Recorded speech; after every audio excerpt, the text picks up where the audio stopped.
बहू का नेग। शीना को उसके ससुराल वालों ने एक शादी में पसंद कर लिया था। अरे, वो लड़की तो बड़ी प्यारी है। मेरे बेटे अमन के लिए बात चलाओ ना। बस फिर क्या था, किसी रिश्तेदार के दखल से दोनों की शादी हो जाती है। लेकिन शीना की सास पारुल और उसकी देवरानी आसपास ही रहते थे। शादी के बाद शीना कहती है, सुनिए जी, ये चौका छूने की क्या रस्म होती है, जानते हैं क्या आप? अरे नहीं यार। हाँ, पर मम्मी को चाची से बोलते सुना था कि आज तुमको किचन की जिम्मेदारी देंगे, तो वो लोग आ रहे हैं खाना खाने हमारे घर। हे भगवान, ये कैसी रस्म है? साड़ी पहनकर किचन में खाना बनाना, ये तो कंप्यूटर की कोड को डिकोड करने से भी ज्यादा मुश्किल काम है। अरे चिंता क्यों करती हो, माँ है ना, सब संभाल लेंगी। वो बहुत समझदार है। शीना को भी पति की बात ठीक लगती है। वहीं घर पर शीना की चाची सास, ससुर और उनकी बहू खाने पर पहुंचते हैं। शीना की चाची सास उसकी सास से कहती है, अरे कहाँ है दीदी, आप अभी भी किचन में हैं क्या? रस्म बहू की है या आपकी? चाची की बहू कहती है, और हमारी चौका छूने की रस्म थी तो हम तो सुबह 4 बजे ही किचन में पहुंच गए थे। अरे तेरी ताई ने सर पर चढ़ा रखा है बहू को। शीना सबकी बात सुने बगैर सामने आती है। अरे आज तो तेरी चौका छूने की रस्म थी ना, तुम ही देर से आई हो। वो चाची, मुझे ना साड़ी बांधने में देर हो गई। तो वक्त से उठा करो ना, पता है जब नई शादी है, रस्में होनी है, तो फिर थोड़ा कम आराम कर लोगी तो कुछ घट नहीं जाएगा। शीना की सास को बहुत बुरा लगता है कि चाची उसकी बहू से ऐसे बात कर रही है। अरे शीना, चलो किचन में, मैं तुम्हें समझा देती हूँ कि कैसे क्या करना है। देखो, मैंने सब बनाकर यहाँ रख दिया है। तुम्हें सिर्फ हलवा बनाना है। उसकी भी पूरी तैयारी कर दी है बेटा। बस किशमिश डालकर हलवा में मिलाकर लेकर आ जाना। बस फिर क्या था, एक एक कर शीना सारा खाना टेबल पर लगा देती है।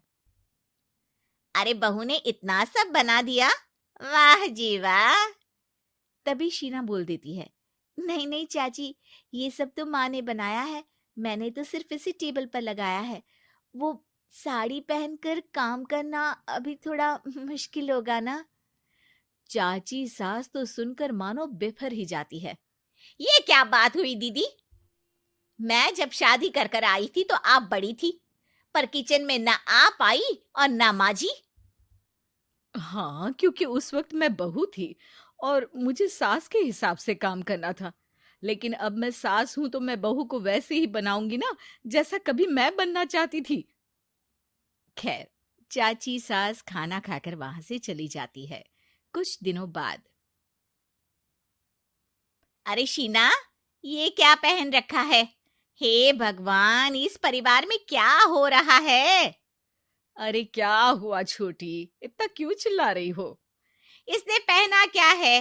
अरे दीदी, क्यों इतनी छूट दे रही हो?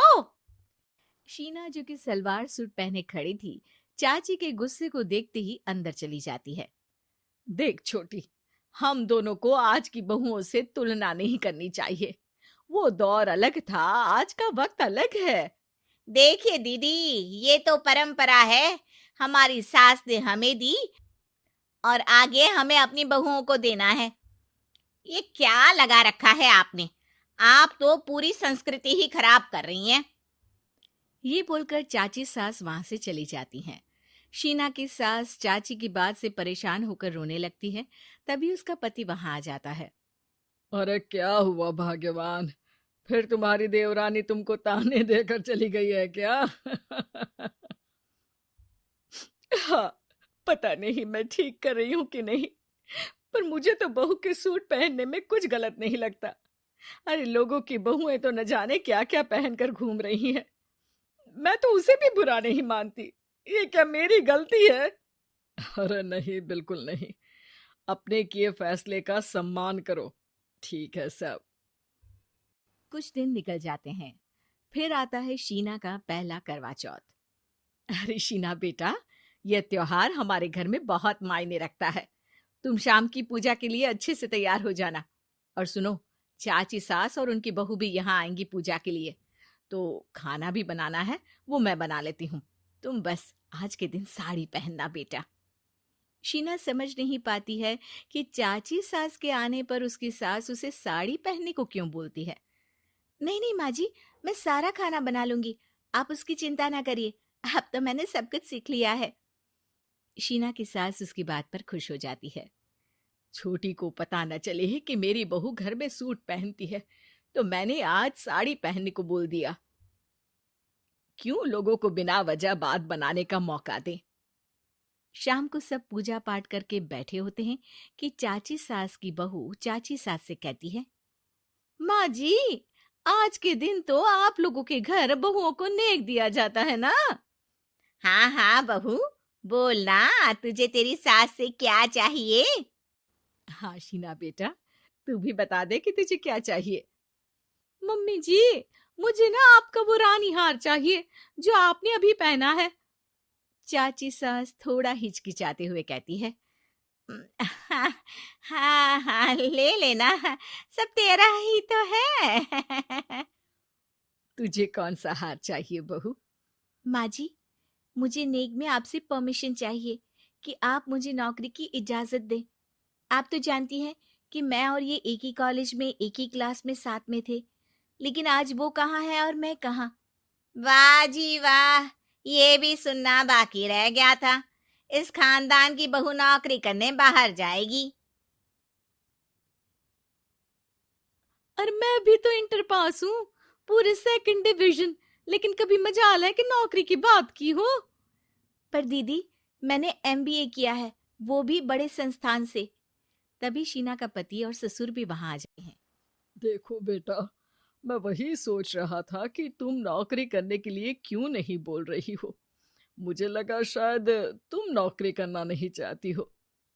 नहीं पापा, वो तो हमेशा से ही कुछ नाम कमाना चाहती है। अपने माता पिता को भी इसने कहा था कि वो आप लोगों को अपनी तरह से समझ लेगी। सास को शांत देखकर शीना कहती है, मम्मी जी, मैं वादा करती हूँ, घर का सारा काम करके ही ऑफिस जाऊंगी। खाना पीना किसी भी चीज के लिए घर वालों को परेशानी नहीं होने दूंगी। वक्त से पहले उठूंगी और काम वाली को भी हटवा दूंगी। शीना की बात सुनकर सास हंस पड़ती है। अरे शीना, ये ज्यादा हो गया हाँ। बिल्कुल काम करो बेटा, पढ़ी लिखी हो, नौकरी में अच्छा कर सकती हो। जरूर बेटा, दिया तुम्हें तुम्हारा नेग।